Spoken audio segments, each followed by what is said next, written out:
지난주에 우리는 하나님과 이스라엘이 언약을 체결하는 장면을 살펴봤습니다. 그러면서 그 부분을 소개하면서 이 언약 체결 장면이 그 자리에서 끝나는 것이 아니라 이제 하나님께서 이 언약의 계약서에 해당되는 십계명 돌판, 직접 돌에다 새기신 십계명 돌판을 주시면 그것을 받아서 잘 보관하는 것으로 언약 체결 의식이 완전히 끝나게 된다 하는 말씀을 드렸습니다. 그래서 오늘 이제 그 부분을 살펴보려고 하는데, 막상 오늘 해당되는 본문, 지금 함께 읽은 24장 12절에서 18절 말씀을 보면 분명히 시작은 돌판에 대한 이야기로 시작을 해요. 돌판을 줄 테니까 산에 올라와라, 그렇게 말씀을 하셨고, 그래서 모세가 산에 올라갔는데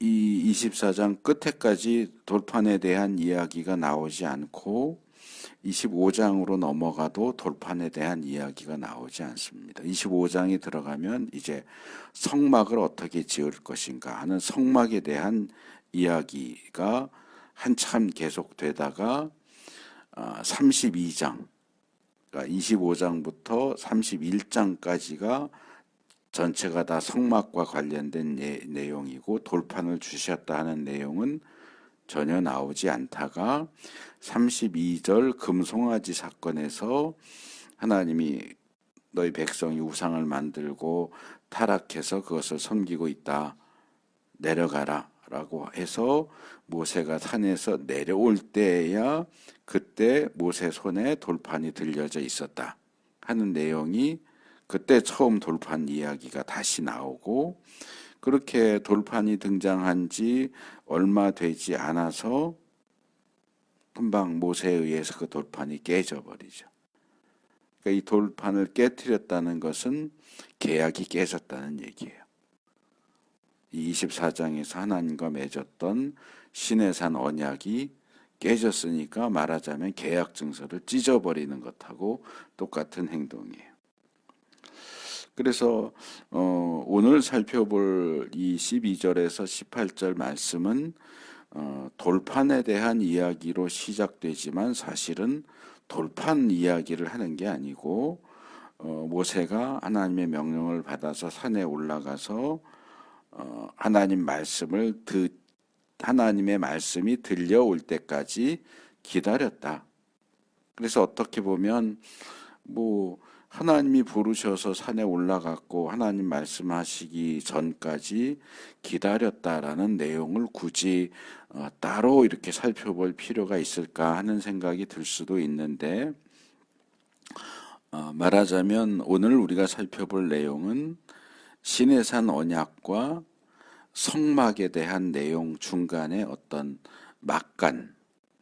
중간 이렇게 넘어가는 중간 과정, 중간 단계 정도에 해당된다 하는 것이고, 이 막간의 내용들 가운데도 우리가 여기서 교훈 받아야 할 것들이 꽤 많이 나오기 때문에 이 부분을 좀 하나의 설교로 선택해서 말씀을 나누려고 합니다. 먼저 12절에 하나님께서 모세에게 명령을 내리시는데, 이 12절에 나오는 명령은 동사만 뽑아서 보면 쉽게 요약이 되는데, 올라와라, 기다려라, 주겠다, 이겁니다. 모세에게 산으로 올라와라, 7일 동안 기다려라, 그러면 내가 돌판을 너에 주겠다. 그래서 세 개의 동사로 요약이 되는데, 그 내용 중에서도 가장 중요하고 핵심적인 것은 끝에 나오는 내용이죠. 내가 백성을 가르치려고 몸소 돌판에 기록한 율법과 계명을 너희에게 주겠다. 돌판을 주겠다. 십계명 돌판을 줄 테니까 그거 받으러 올라와라.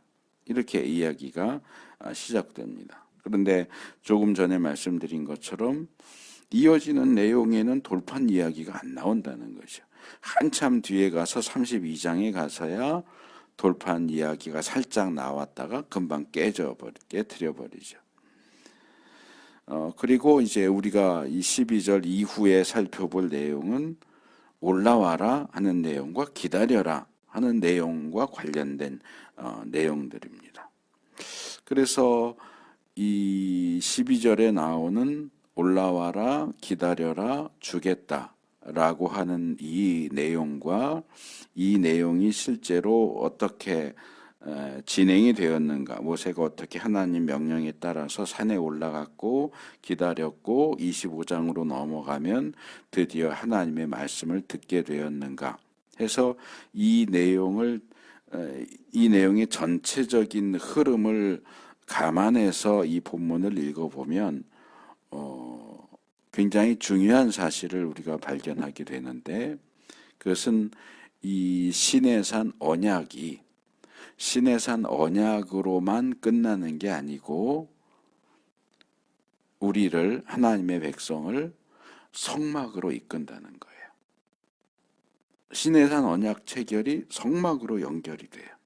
그래서 우리는 그냥 단순히 출애굽기를 볼 때 앞에 출애굽하는 내용, 시내산 언약 맺는 내용, 그리고 후반부에는 성막 짓는 내용, 그냥 그런 내용들로 되어 있어 하는 정도로만 생각을 하지만, 이 내용이 전개되는 것을 보면 출애굽은 시내산 언약을 위한 것이고 시내산 언약은 결국 성막과 연결된다. 그래서 사실상 시내산 언약은, 이 언약 체결은 우리가 지난주에 한 번에 살펴볼 정도로 짧게 진행되고 끝나버리지만, 언약 체결하고 공동 식사하고 이제 언약서, 계약서라고 할 수 있는 돌판 받아서 잘 보관하면 끝난다 그랬지만, 사실은 돌판을 받아서 보관하는 것 뒤에 또 이어지는 게 있는데 성막을 짓는 거예요. 성막을 짓고 하나님께 바쳐드리는. 그래서 이것을 조금 다르게 풀어서 얘기하자면 이런 거예요. 하나님과 하나님 백성의 언약은 언약을 맺는 것으로 끝나는 게 아니라 하나님께서 자기 백성들이 지어드린 성막에 임재하셔서 자기 언약 백성들 한가운데, 이 부분은 이제 나중에 조금 말씀드리고 민수기에 가면 더 자세히 나오지만, 이 진의 배치 자체가 그래요. 이스라엘이 어디 멈춰서 진을 치면 항상 이스라엘 전체 진의 정 가운데 성막이 있어요. 성막 사방으로는 레위 지파가 둘러싸고 있고 그 바깥을 12지파가 3지파씩 동서남북 이렇게 둘러싸는 그 형태예요. 그래서 하나님이 이스라엘 가운데 정중앙에, 이스라엘 가운데 거하시면서 이스라엘과 함께 사시는 것, 이 성막이 의미하는 게 그거예요. 성막은 하나님의 집이고, 이 출애굽기 후반부에 나오는 성막 제작은 사실상 하나님이 이스라엘 백성들 가운데 들어와서 함께 사실 집을 만드는 과정이에요. 그러니까 이게 보통 제가 계약 얘기할 때 뭐 매매 계약이나 전세 계약을 많이 들었지만, 그런 쪽에서 보면 이건 사실은 결혼식이에요. 시내산 언약은 결혼식이고 성막은 신혼집에 대한 얘기예요. 그래서 이 부분을 신약과 우리 시대의 그리스도인의 삶에 적용한다면 이런 거예요. 복음을 듣고 나 예수님을 믿겠습니다 라고 신앙을 고백하면 그곳으로 끝나는 게 아니고, 예수님을 믿었으면 그 다음에는 예수님과 연합해서 예수님과 함께 살아야 된다는 거예요. 예수님과 연합하고 동행하는 삶. 이제 내비게이터 선교에서 나온 그 성경 공부 교재나 성경 암송 카드 보면 그 제일 앞에 나오는 개 이런 주제가 있어요. 중심 되신 그리스도. 우리가 오확신 배웠잖아요. 구원의 확신, 기도응답 확신 이런 부분들을 이제 수레바퀴 예화라고 만들고 그것과 관련해서 두 개의 구절씩 외우게 하는데 그 중에 구원에 해당되는 게 중심 되신 그리스도라고 하는 주제예요.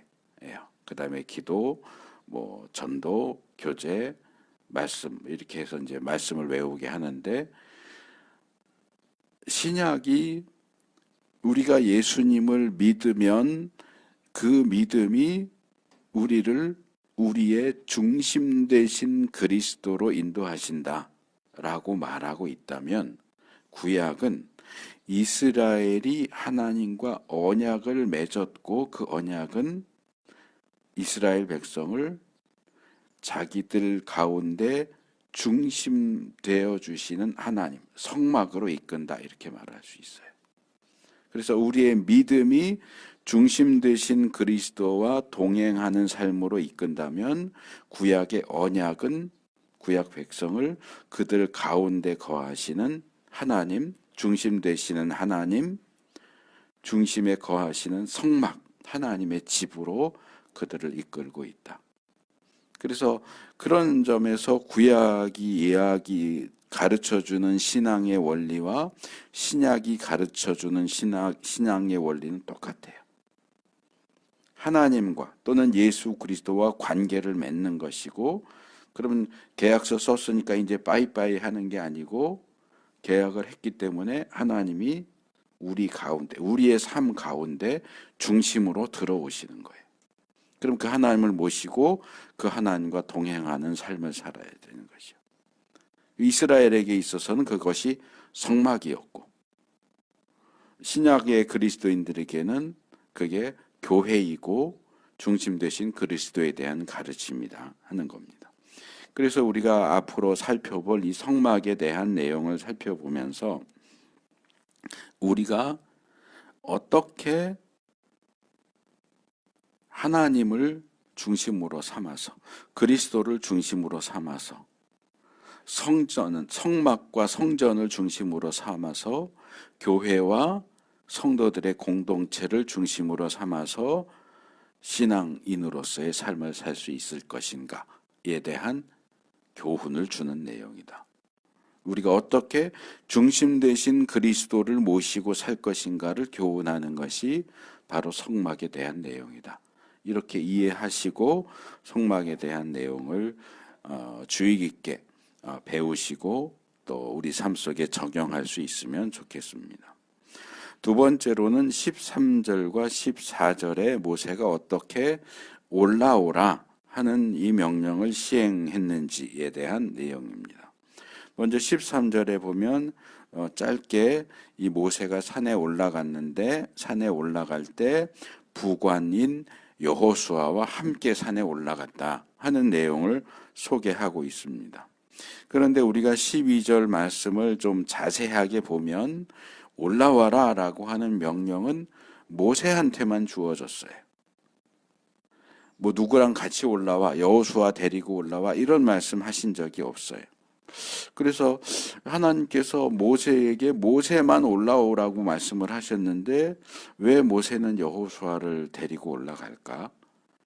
하나님이 여호수아를 데려오라고 명령하신 것도 아니고 여호수아 데려와도 괜찮다고 허락하신 것도 아닌데 모세가 이렇게 자기 마음대로 여호수아 데리고 하나님 앞에 가까이 나가도 되는 건가 하는 생각을 하게 됩니다. 그리고 이 부분은 우리가 지난주에 살펴봤던 시내산 언약과 관련해서도 하나님이 처음에 뭐라고 명령하세요? 너는 너하고 아론, 나답, 아비후 이스라엘의 70명 장로 데리고 산으로 올라와라. 그렇게 명령하시죠. 그래서 뒤에 언약 체결 끝나고 하나님 명령하신 대로 그 사람들을 데리고 올라갔다. 그리고 모세는 하나님 계시는 산꼭대기로 좀 더 가까이 나가고 이 사람들은 좀 뒤쪽에 머물러 있었다. 그래도 같이 공동 식사했다. 그런 내용 우리가 살펴봤잖아요. 그럼 그 24장 1절에 나오는 내용 또 24장 9절에 나오는 모세가 누굴 데리고 산에 올라갔느냐, 하나님이 명령하신 사람들만, 정확하게 그 사람들만 데리고 하나님 앞에 나갔다 하는 점을 생각을 해보면, 여기 하나님이 여호수아 이름을 이야기하지도 않는데 모세가 독단적으로 여호수아를 데리고 산에 올라간 행동은 하나님 명령하시지도 않은 것을 자기 마음대로 막 하는 그런 게 아닐까라는 생각도 하게 하는데, 사실 여러 차례 말씀을 드렸지만 거룩하시고 영광스러우신 하나님의 그 앞에, 하나님의 그 영광 앞에 죄인인 인간이 노출되면, 또는 그 하나님 앞에 허락도 받지 않고서 그 하나님 앞에 나아간다면 죽을 수밖에 없어요, 인간은. 그런데 이 일 때문에 여호수아가 죽지 않았다는 거죠. 죽지 않았다는 얘기는 하나님이 비록 명령하실 때 여호수아에 대해서 언급하지 않으셨지만 모세가 여호수아를 데리고 산에 올라간 것이 뭐 하나님의 마음을 불편하게 만들어서, 이게 모세만 올라오라고 그랬는데 여호수아를 데리고 올라와 지 마음대로 하고 여호수아를 죽이셨다거나 그러지 않으셨다. 하나님이 여호수아가 모세와 함께, 물론 앞의 경우처럼 이번에도 여호수아는 조금 멀찍이 떨어져 있고 모세만 하나님께 더 가까이 나갔겠죠. 뒤에 그렇게 더 가까이 구름을 뚫고 지나가서 더 가까이 갔다 하는 내용이 나오는 거 보면 모세는 더 꼭대기 가까이 나갔고 여호수아는 24장에서 다른 사람들이 했던 것처럼 조금 멀찍이 떨어져 있었겠죠. 그리고 올라갈 때만 여호수아가 같이 올라갔다 하고서는 여호수아가 어디론가 사라져요. 나오질 않아요. 어디에 있었다는 내용도 없고 뭘 했다는 내용도 없고, 그러다가 32장에 가면 이제 모세가 산에서 내려올 때 여호수아가 다시 또 뿅 하고 나타나죠. 그러면서 산 아래가 소란스러운데 뭐 전쟁이 난 거 아닙니까? 뭐 이러면서 모세하고 대화하면서 내려오는 장면이 나오죠. 그래서 여호수아가 하나님의 명령이 없이 모세와 동행해서 산에 올라가긴 했지만 그게 하나님을 기분 나쁘게 하거나 불쾌하게 해서 여호수아가 죽게 되는 일은 일어나지 않았다. 아마 이 부분은 모세가 재량껏, 이게 출애굽할 때부터 보면 여호수아는 모세의 후계자로 인정을 받고 있어요. 그래서 아말렉 전투 때도 모세는 산에서 기도하고 여호수아는 군대를 이끌고 아말렉과 전쟁을 하죠. 그러면서 계속 부관이라는 말이 나오고, 예전 개역 성경에는 뭐 모세의 시종이라고 나오기도 하고 뭐 그러는데 사실상 후계자죠. 이인자죠. 그래서 그에게 뭔가 특별한 경험을 쌓게 해주기 위해서 여호수아를 데리고 올라갔다, 이렇게 읽어도 될 것 같아요. 그래서 첫 번째는 여호수아를 데리고 올라갔다는 거, 두 번째 14절에는 다시 시간을 거슬러 올라가서 모세가 산에 올라가기 전에 뭘 하고 올라갔나 하는 내용인데, 이스라엘의 장로들을 불러서, 아마 70명의 장로겠죠. 내가 산에 올라가고 없는 그 동안에 이스라엘 백성들을 잘 지도해라. 그리고 혹시 어려운 문제가 생기면 나 대신 아론과 훌에게 찾아가서 문제를 해결해 달라고 그렇게 요청해라 하고 일을 맡기죠. 아마 모세로서는 자기도 올라가고 부관인 여호수아가 남았다면 여호수아를 세울 수도 있었겠지만 아직은 젊은 사람이고 또 자기가 데리고 올라갈 거니까 자기의 형이고 출애굽 역사를 일으키는 데 있어서 처음부터 자기와 함께 했던 아론, 그리고 어느 사이에 중요한 조력자로 등장하는 훌. 그래서 아말렉 전쟁 때도 모세가 산에서 올라가서 기도할 때 아론하고 훌이 같이 올라가잖아요. 그러니까 말하자면 모세가 1인자면 아론이 2인자고 3인자가 훌 정도 되는 거죠. 여호수아는 후계자고. 그러니까 자기가 없으니까 2인자와 3인자를 세워서 공식적으로 임시이지만 권력을 넘겨주고 내가 없을 땐 이 사람들과 상의해서 문제를 해결해라. 그렇게 이 두 사람을 대리인으로 이제 세우고 올라가죠. 그래서 32장에도 가보면 이스라엘 백성이 모세가 기다려도 안 내려오니까 모세가 나 며칠 동안 있을까 이러고 올라간 게 아니니까 올라갔는데 한 달이 넘도록 안 내려오니까 누굴 제일 먼저 찾아가요? 아론을 찾아가잖아요. 아론을 찾아가서 이거 어떻게 된 거냐 하면서 금송아지 만들라고 그렇게 요구하는 장면이 괜히 아론을 찾아간 게 아니고 이미 모세가 아론을 자기의 대리자로 세웠기 때문에 그렇게 일이 진행되는 거죠.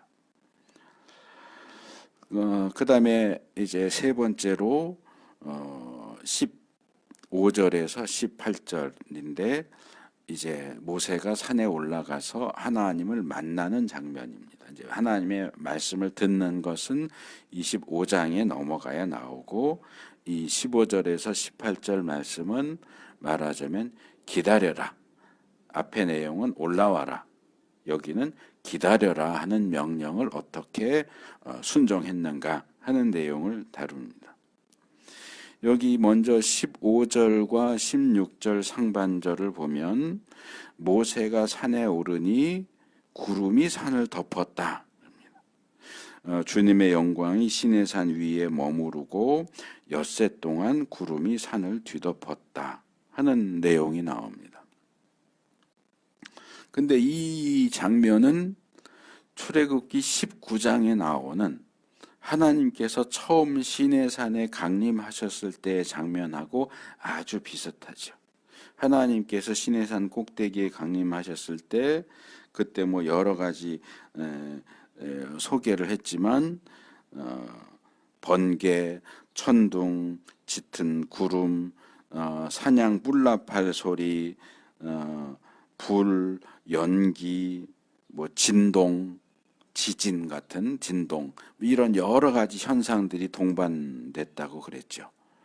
그래서 하나님이 강림하시는 시내산에 아무도 하나님 보겠다고 접근하지 못하도록 경고하시고 또 이런 현상들을 통해서 뭐 하나님이 일부러 이스라엘 백성들에게 두려움을 심어주려고 뭔가 연출하는 거라기보다는 자연스러운 결과로 신이신 하나님이 자연 세계에 오셨으니 얼마나 뭐라고 그래야 될까? 대단한 뭐 예를 들어서 인간이 개미굴로 들어간다고 생각을 해보세요. 개미가 평소에 개미굴로 왔다 갔다 하는 거하고 인간이 개미굴로 들어가는데 평상적인 모습일까요? 인간이 인간의 모습으로 개미굴로 들어가면 개미굴 다 허물어지잖아요. 다 무너지고 깔리고 다 죽잖아요. 인간이 개미를 두렵게 하려고 자기 대단하게 보이려고 일부러 그렇게 하는 게 아니고 인간과 개미의 차이가 그렇게 나기 때문에 인간이 개미가 아닌데도 불구하고 개미굴로 들어가겠다고 하면 개미굴을 부수는 결과가 나올 수밖에 없는 것처럼 신이신 하나님이 인간 세계에 강림하시면 자연적으로 그런 부수적인 현상들, 천둥, 번개, 구름, 진동, 불, 연기 이런 것들 현상이 자연적으로 나타날 수밖에 없다는 거죠. 그리고 거기에 노출된 인간은 죽을 수밖에 없는 거고. 그래서 이미 하나님께서 시내산에 강림하셨을 때 짙은 구름, 빽빽한 구름과 연기가 산에 가득했어요. 이미 그랬어요. 그리고 이스라엘 백성이 사흘을 준비했는데 3일째 되는 날 오셨고 거기서 십계명을 직접 모든 백성이 들을 수 있도록 반포하셨고, 우리가 십계명 읽어봐요. 뭐 얼마나 걸려요? 뭐 10분이 걸려요? 1시간이 걸려요? 얼마 시간도 안 걸려요, 사실은. 십계명 말씀하셨고, 백성들이 너무 두렵다고 당신이 가서 대신 하나님 말씀 듣고 전해주면 우리가 따르겠다고 해서 모세가 하나님 앞에 가서 출애굽기 21장에서 23장에 나오는 언약의 책 말씀을 듣는 거잖아요. 근데 이건 지난주에 말씀드렸던 것처럼 언약 체결 의식 중에 이 언약의 책 내용을 읽는 게 나와요. 읽는 장면이 나와요. 이게 뭐 하루 이틀 걸리는 게 아니고 기껏 해봐야 1시간, 3장밖에 안 되는데 1시간도 안 걸릴 거예요. 우리가 좀 빨리 읽으면. 한 30분 정도면은 3장이면 다 읽는다고요. 그러니까 내용은 우리가 길게 오랫동안 살펴봤지만 실제 시간의 흐름으로 보면 금방 지나가는 거예요. 금방 지나가고, 그리고 다시 백성들한테 와서 하나님이 이런 말씀하셨다고 얘기하고 순종을 확인받고 곧바로 이어서 그 다음 날 언약을 체결하잖아요.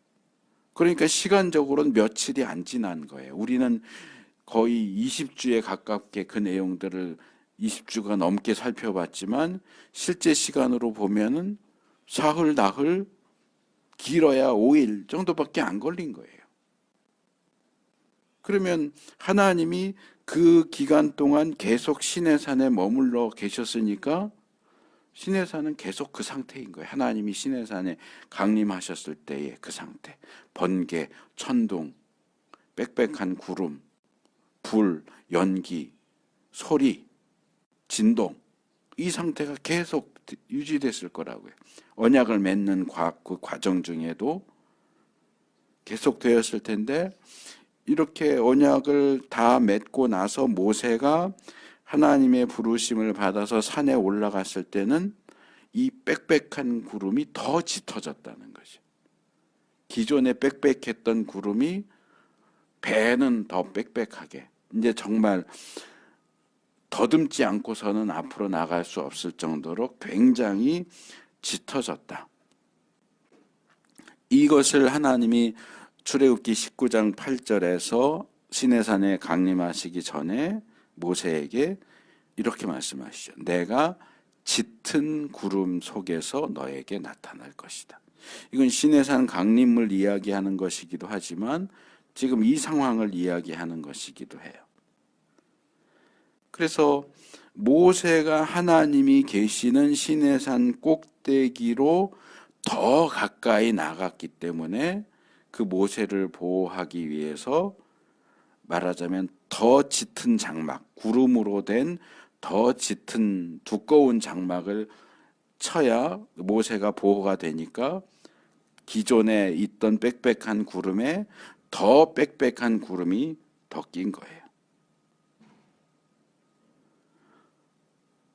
그리고 그것은 모세를 보호하기 위해서이기도 하고 모세를 따라간 여호수아를 보호하기 위한 것이기도 하고 좀 멀찍이 떨어져 있지만 이스라엘 백성을 보호하기 위한 것이기도 하죠. 그래서 이런 말씀을 읽을 때 사실 대부분은 별 생각 없이 그냥 읽어요. 하나님 불러서 올라갔구나. 올라갔더니 구름이 더 짙어졌구나. 근데 구름이 더 짙어졌다는 게 뭘 의미하는지를 우리가 잘 생각을 안 한다는 거죠. 이러한 상황, 현상은 하나님이 우리와 얼마나 다른 분인가를 보여줘요. 하나님이 얼마나 우리와 다른 분인가. 그런 하나님 앞에 나아가는 것이 얼마나 위험하고 두려운 일인가. 이 부분을 제가 자꾸 강조하게 되는데 사실은 우리 시대에는 하나님을 두려워하는 것이 거의 없어져 버린 것 같아요. 하나님 두려워하지 않아요. 예를 들면 이런 게 있어요. 저는 예배당이 성전이라고 생각하진 않습니다. 예배당은 그냥 예배 드리는 집이에요. 그러니까 뭐 이 뒤에 있는 강대상이라든가, 제가 이제 몸이 불편하기 때문에 이 테이블을 지금 강대상 대용으로 쓰는데, 이런 것들도 무슨 지성소나 성소에 있는 성막 기구, 성전 기구처럼 뭐 성물, 지성물 이렇게 생각하지는 않아요. 하지만 우리가 하나님을 예배하기 위해서 사용하는 그 용도로만 드려진,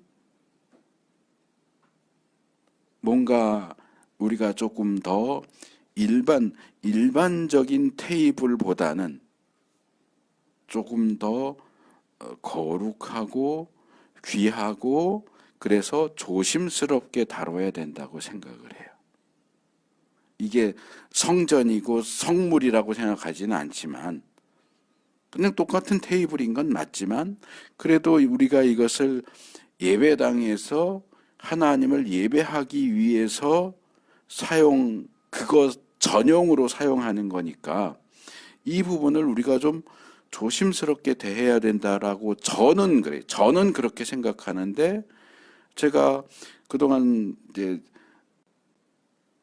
서울에서도 개척했었고 부평에서도 개척해서 한참 있었지만, 집에서 예배를 드리다 보니까 평소에는 그냥 집이고 주일에는 이제 예배실처럼 이렇게 해서 하는데, 성도들이 행동하는 걸 보면 안 그래요. 제가 몇 번을 그 얘기를 했었는데도 안 바뀌어요. 예를 들어서 예배 드리고 나서 강대상을 벽 옆에 이렇게 붙여 놓으면 그 옆에 이제 냉온수기가 있거든요. 그러면 거기서 물 받아서 먹던 컵을 강대상 위에다 그냥 올려놔요. 저는 그러면 안 된다고 생각해요. 그게 성물이어서가 아니고 강대상이잖아요. 왜 강대상인데 자기 먹다 싱크대에 놔야 될 컵을 강대상 위에 올려놓느냐고요. 저는 목사로서 그거 용납이 안 돼요. 이해도 안 되고요. 한 번은 그때는 성찬식을 한 달에 한 번 첫 주에 했었는데, 예배 끝나고 보니까 싱크대에 성찬식에 썼던 그릇하고 포도주 담았던 잔을 그냥 버리듯이 내버려 놨더라고요. 제가 그거 보고 너무 마음이 아파가지고, 이건 성찬식을 모독하는 거다. 어떻게 이렇게 생각이 없을 수가 있을까 해서 몇 달 동안 저 스스로와 교회에게 성찬 참여 금지를 내린 적이 있어요.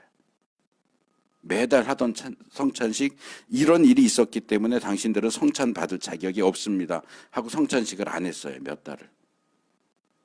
모르겠어요. 또 교인들은 어떻게 생각을 했는지 모르지만 저한테는 그게 굉장히 충격적인 일이었어요. 모르겠어요. 저희 가족들이나 또는 성도님들 가운데도 그런 저의 모습이 이해가 안 될지 모르겠는데, 가끔 제가 주일날 예배 때문에 와서 앉아 있으면 여기 필요 없는 물건이 여기 올라와 있는 경우가 있어요. 그럼 저는 막 화가 나요. 어쨌든 이게 강대상인데 왜 강대상에 올라오지 않아야 될 물건을 여기다 올려놓느냐는 거죠.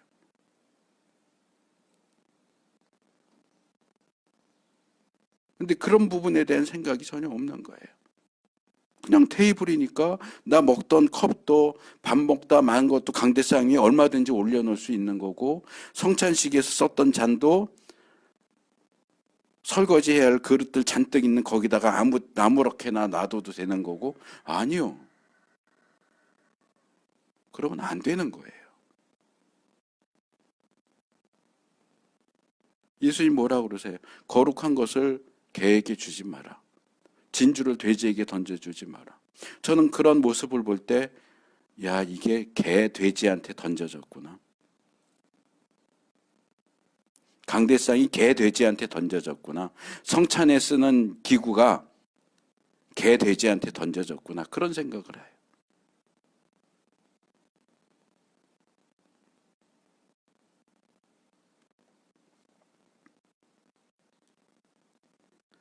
오늘날 기독교가, 교회가, 그리스도인들이 하나님을 너무 친숙한 분으로만, 하나님을 사랑이신 분으로만 생각하다 보니까 하나님을 너무 편하게 대해요. 하나님 두려워하는 게 없어요. 하나님 영광도 거룩도 입으로는 말을 하는데 하나님을 전혀 존중하지 않아요. 그런 태도로 하나님 앞에 나가는 게 얼마나 두렵고 위험한 일인지 알아야 됩니다. 이 부분은 제가 성막을 다루면서도 계속 말씀을 드릴 거예요. 우리는 그냥 시간이 흐르면 일주일에 한 번, 주일, 교회 다니면서도 일요일 이러는 사람도 있지만 주일 오고, 주일이면 예배 시간 되고 그냥 그 시간 나와서 앉아 있으면 되고, 찬송하자 그러면 찬송하면 되고, 기도하자 그러면 기도하면 되고, 헌금하라 그러면 헌금하면 되고, 설교하면 말씀 들으면 되고, 그렇게 생각하지만 우리가 예배 가운데 살아계신 하나님 앞에 나가는 것, 기도 가운데, 찬양 가운데 예물을 가지고 하나님 앞에 나간다는 게 얼마나 두렵고 위험한 일인지 알아야 된다고요.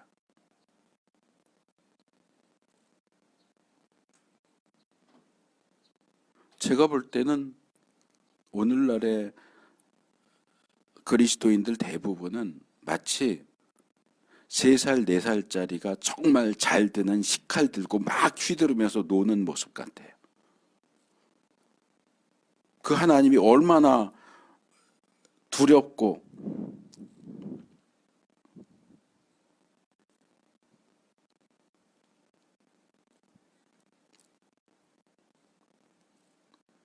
무서워해야 하는 존재인지 전혀 인식을 하지 못하는 것 같아요. 예배 중에도 마음대로 들락날락. 저는 처음 대학 가서 그게 충격이었어요. 우리 중고등학교 다닐 때 수업 시간에 마음대로 화장실 가고 싶다고 막 나가요? 못 나가잖아요. 정말 급하면 선생님한테 허락 받고 가고. 대학 가니까 그런 게 없어요. 교수들도 뭐라고 안 해요. 들락날락. 근데 예배 드릴 때도 그따위로 해요. 들어갔다 나왔다. 나가서 한참 있다가 들어오고. 늦어도 아무렇지도 않고, 일찍 나가도 아무렇지도 않고, 졸아도 아무렇지도 않고, 딴짓해도 아무렇지도 않고. 하나님에 대한 두려움이 없는 거예요. 내가 지금 하나님 앞에 있는 것이 얼마나 두려운 일이고 얼마나 위험한 일인지를 모르는 거예요. 그나마 구약시대 같았으면 당장에 벼락을 때려서 죽였을 텐데, 은혜의 시대라서 신약시대에서는 그냥 내버려 두시니까 그래도 되는 줄 알아요.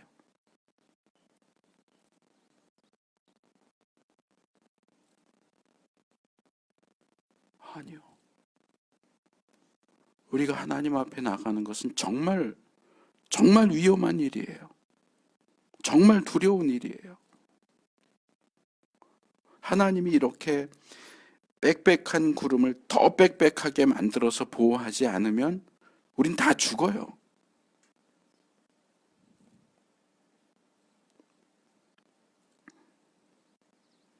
그렇게 아무 생각 없이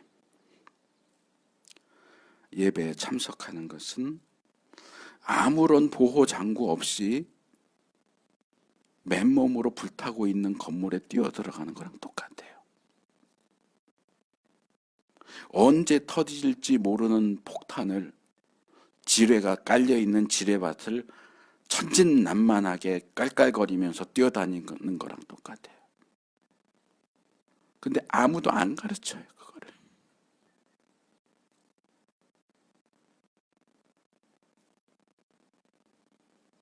왜? 손님은 왕이니까. 교회의 왕이 하나님이 아니고 손님이 왕이니까. 교인들 마음 불편하게 하면 떠나고 헌금 줄어들고 그럴 테니까 교인들 마음 불편하게 하지 않으려고 하나님을 불편하게 만들고 있는 거예요. 그게 무슨 교회예요? 그게 무슨 하나님을 왕으로 모시는 하나님의 백성이에요. 자기가 왕인데.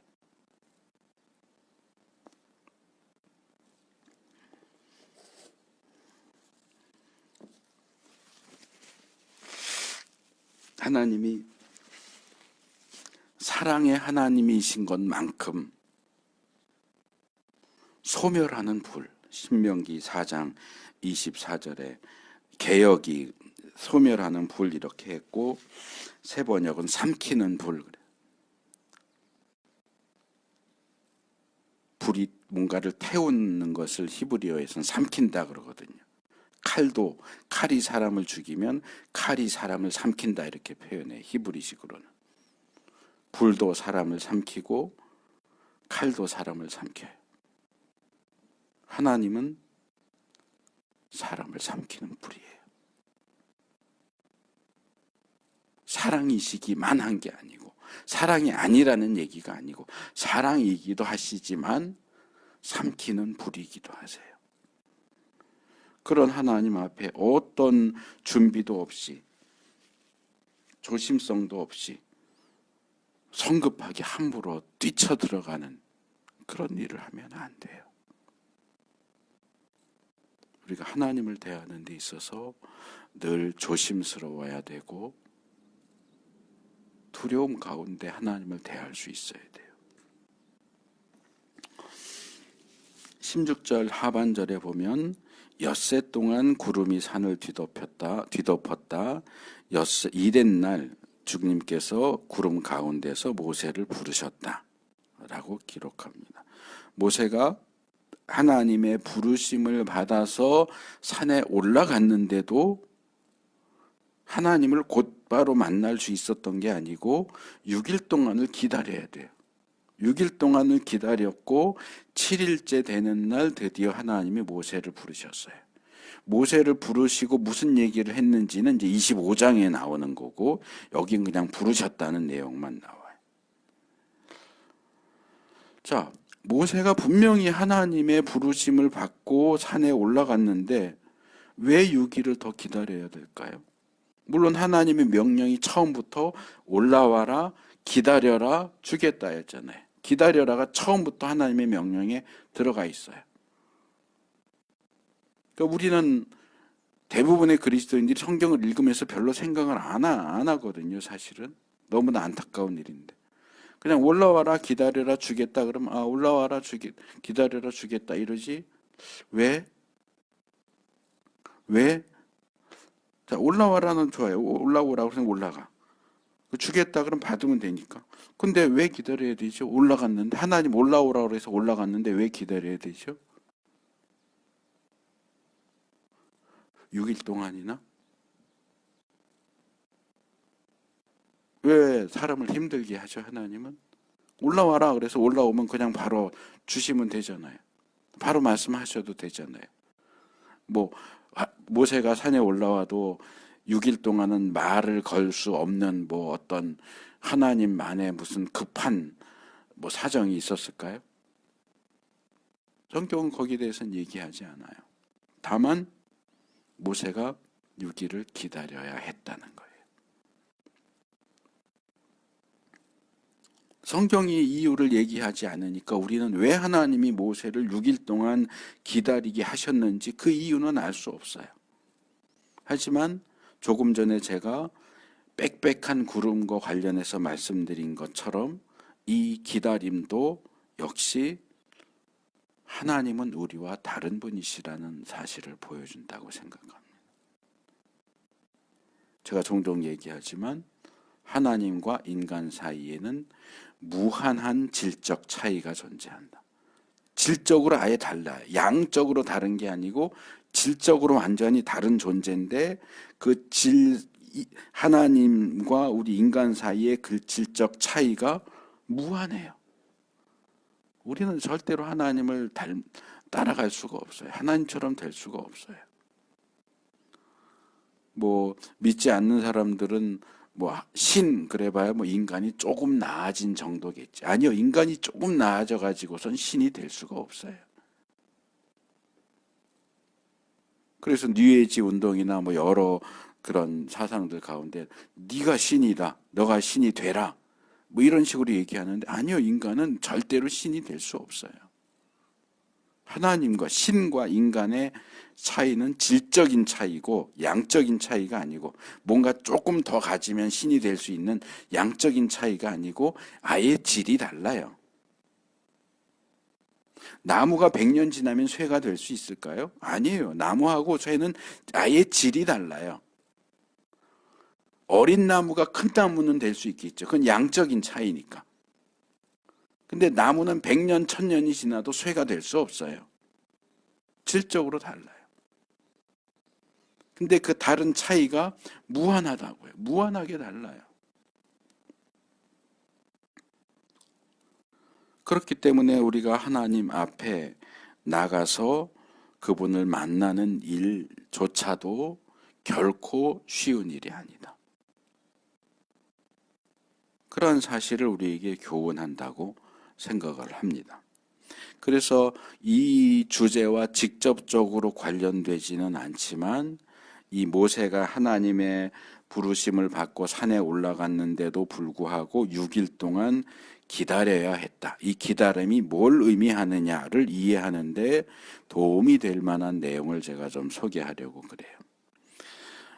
초대교회. 이제 초대교회 그러면 우리가 뭐 한참 멀었지만 우리가 교리 공부하려고 그러다가 지금 미루고 있는데 교리 공부도 우리가 격주로 하기로 했기 때문에 그 교재 102가지를 다루려면은 두 배가 걸려야 되니까 200주가 넘어야 되니까 200주면 한 1년이 50주인데 200주면 4년 걸린다고요.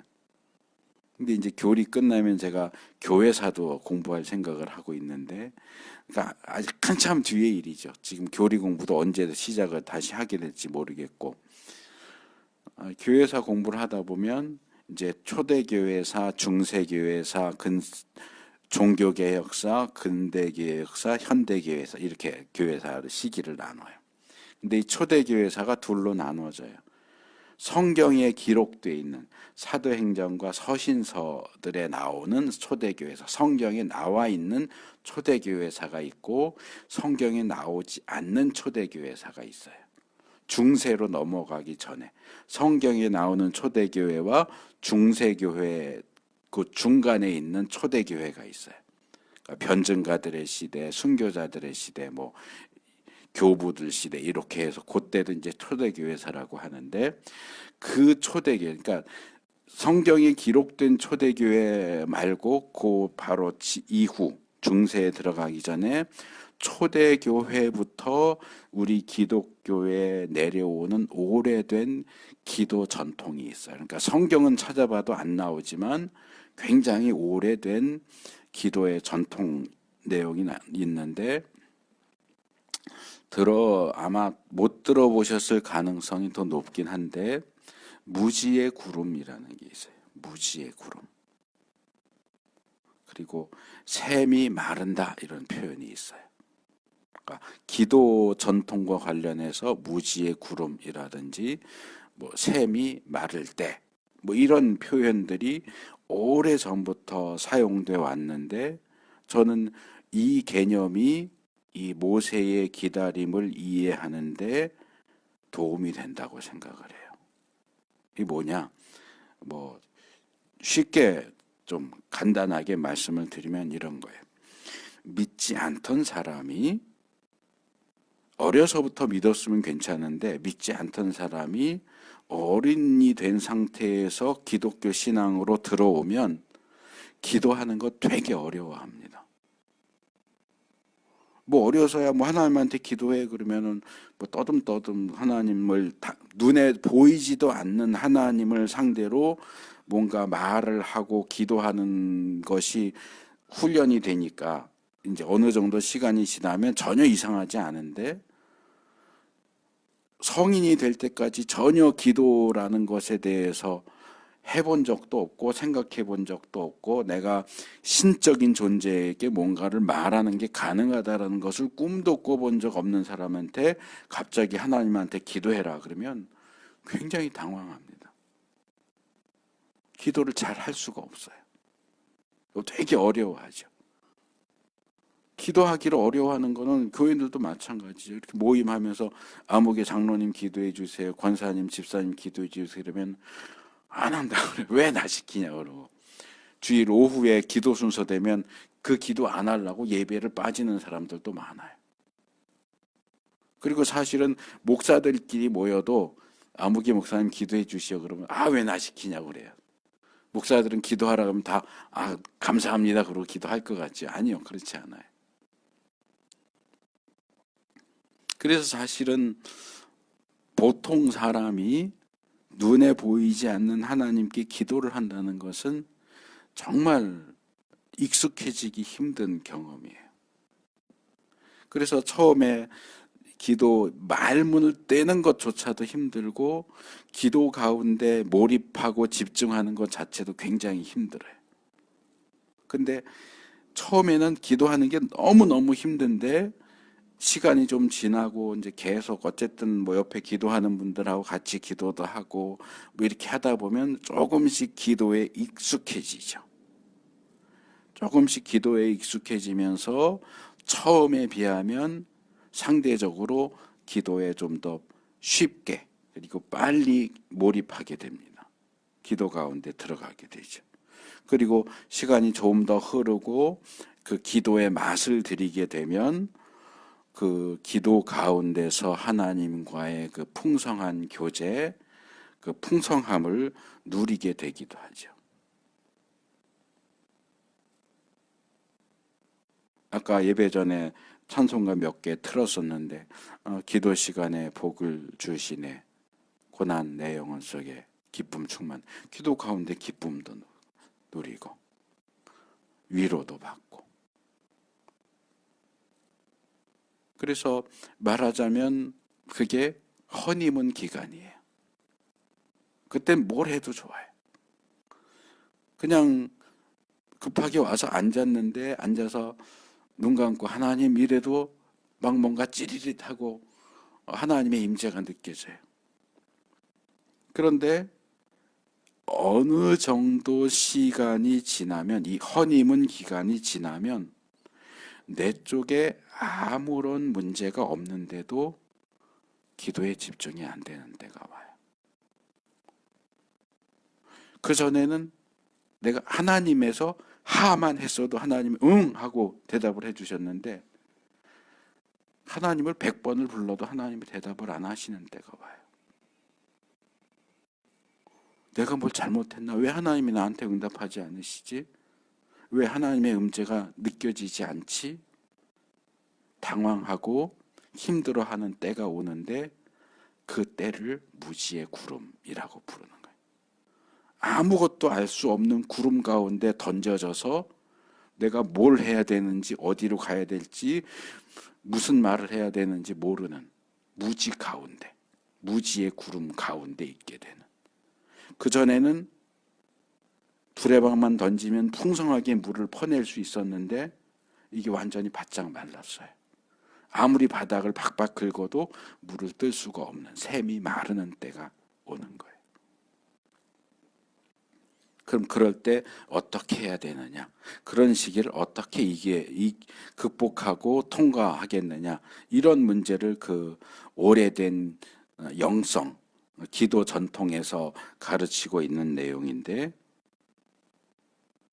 그래서 교회 역사 속에서 기도의 대가라고 불리는 이 영성가들이 이 문제를 그렇게 설명을 하는 거예요.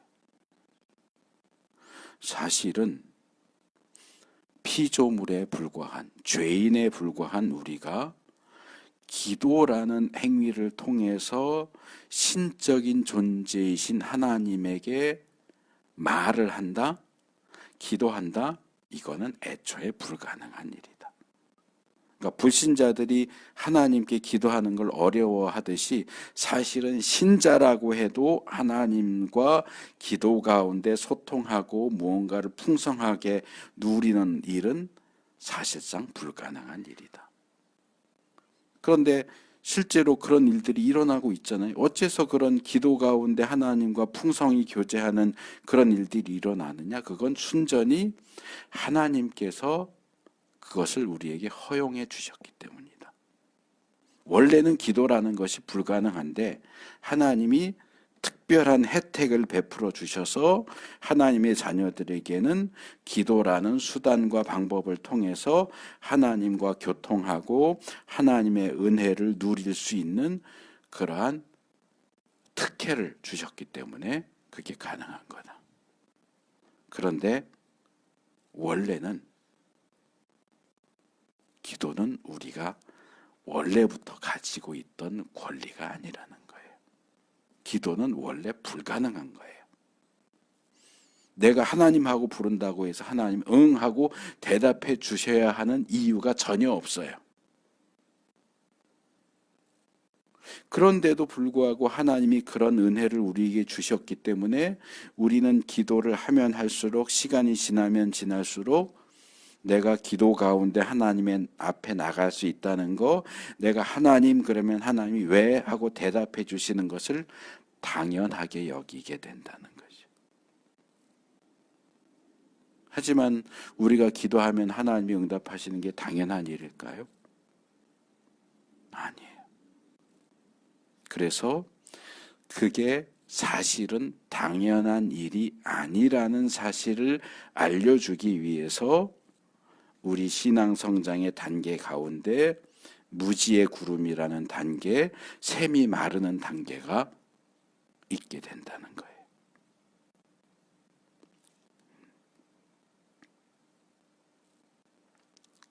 저는 모세가 하나님의 부르심을 받아서 산꼭대기에 올라갔는데도 불구하고 6일 동안 기다려야 했다고 하는 사실은 그것이 기도에 있어서 무지의 구름 또는 샘이 마르는 것에 해당되는 내용이다라고 생각을 합니다. 우리가 하나님과의 만남을, 기도를, 예배를 당연한 것으로 생각하지 않기를 바랍니다.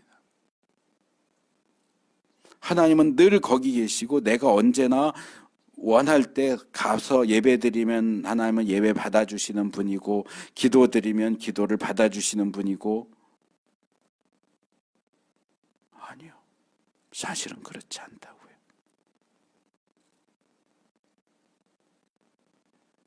그것이 하나님의 은혜로 말미암아 값없이 주어졌지만 사실은 값을 따질 수조차 없는 너무나도 고귀하고 놀라운 특권이라는 사실을 기억하시기 바랍니다. 하나님 우리가 만나기를 원한다고 해서 아무 때나 만날 수 있는 분이 아니라고요. 다만 하나님이 우리에게 그렇게 비싸게 굴지 않으시니까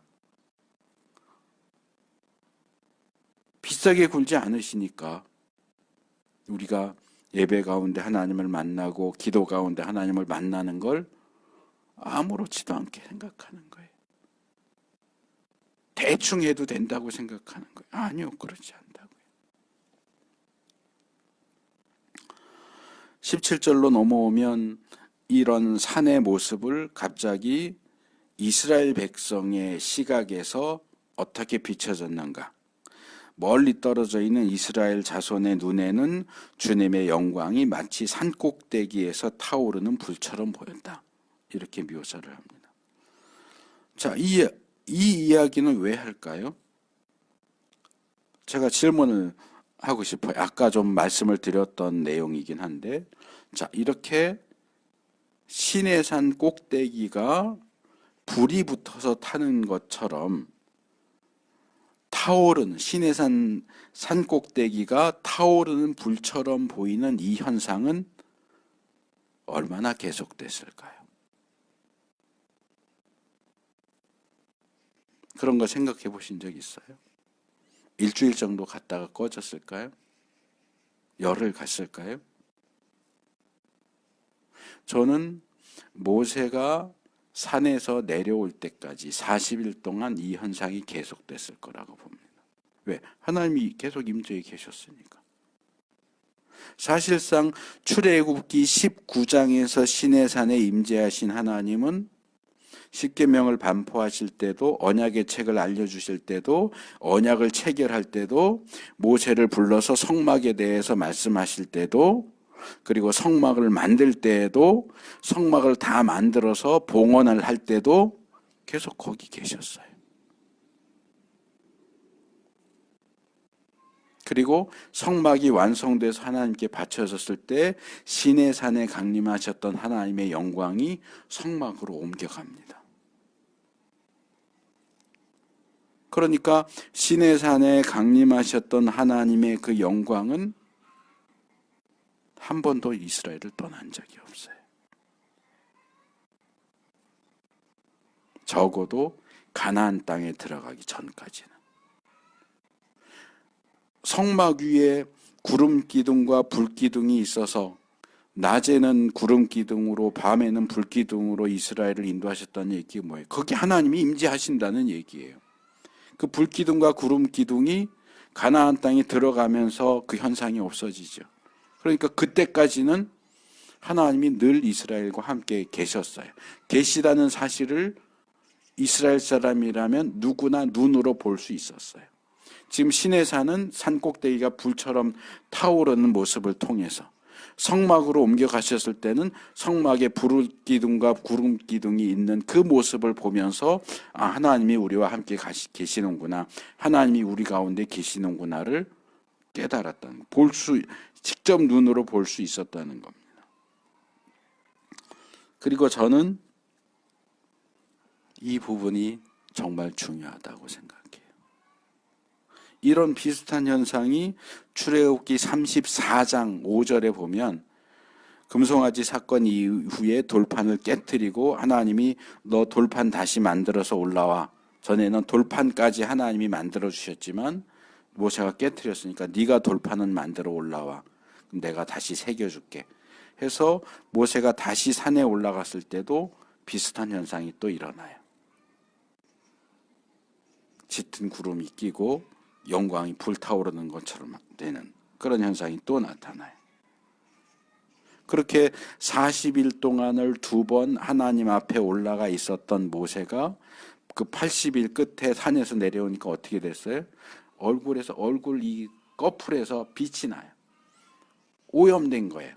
오염이라고 그러면 이건 나쁜 의미이긴 하지만 하나님의 영광에 오염돼서 금묵자흑 근적자적 얘기하는 것처럼 하나님의 영광이 여기 묻어나서 모세는 평범한 인간인데도 얼굴에서 빛이 나는 그런 상태가 됐다는 거죠. 그래서 저는 출애굽기 19장에서부터 출애굽기 마지막 장 40장 성전 봉헌 때 성막 봉헌 때 성막으로 하나님의 영광이 옮겨가시기 전까지 계속 시내산에 이 현상이 나타났을 거라고 생각해요. 그건 무슨 얘기냐? 출애굽기 32장에서 이스라엘 백성들이 금송아지를 만들 때도 하나님의 임재가 눈앞에 보였다는 거예요. 저 앞에 산에서 하나님이 임재하셔서 빽빽한 구름과 번개와 천둥과 불과 연기와 나팔 소리와 진동이 계속되고 있는데 그 하나님을 앞에 두고서 금송아지를 만들었다는 거예요. 이게 얼마나 못돼 처먹은 일이에요. 하나님이 그 앞에 계시는데 단순히 모세가 눈앞에 보이지 않는다는 이유로 우상을 만들었어요. 하나님 보는 앞에서. 하나님과 언약을 맺고 하나님 말씀대로만 살겠다고 약속한 지 40일밖에 안 됐는데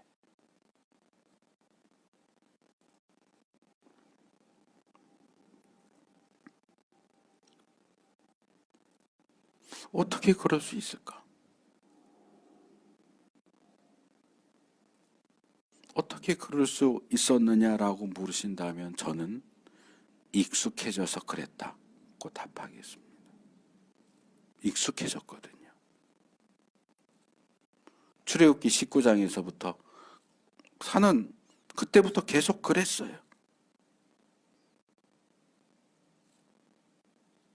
계속 연기와 불과 소리와 진동과 계속 그랬어요. 이제는 그거 봐도 아무렇지도 않게 됐어요.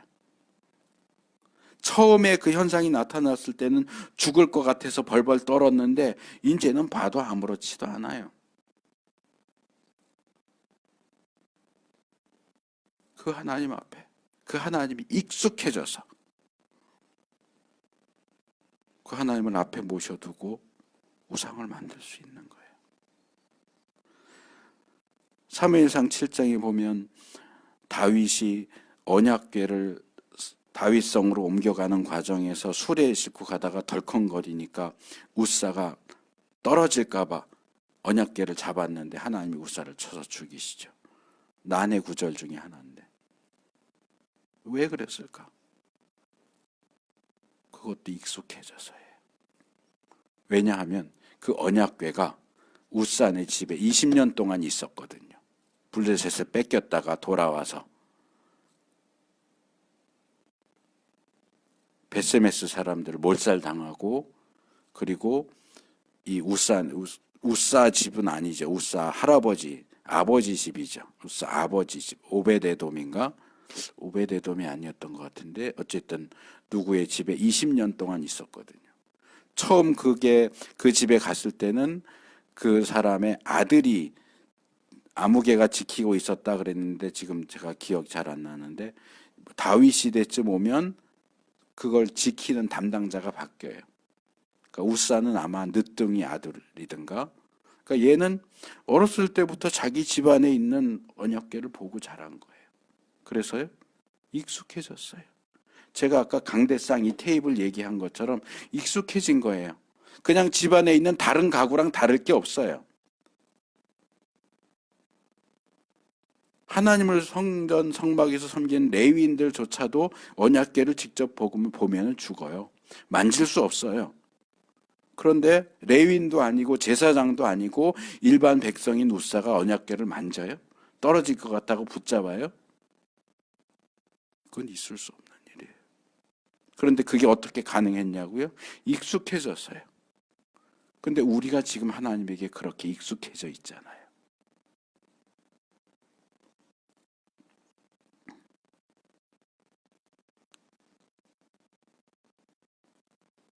우리가 하나님에게 익숙해진다는 것은 좋은 의미로 생각할 수도 있지만 지금 말씀드리는 이 시각에서 보면 그건 정말 위험한 일입니다. 절대로 하나님께 익숙해지면 안 돼요. 그 익숙해지는 것이 우리가 하나님을 아무렇게나 대해도 된다. 내 마음대로 해도 된다. 이런 쪽으로 우리를 이끈다면 그건 죽음을 자초하는 거예요. 그래서 18절에 가면 드디어 모세가 하나님의 부르심을 듣고 구름 가운데를 지나서 빽빽한 구름을 지나서 산 꼭대기 가까이 올라가서 밤낮 40일을 그 산에 머물렀다. 이제 하나님이 말씀을 시작하시는데 그게 이제 25장에서 성막에 대한 내용으로 시작됩니다.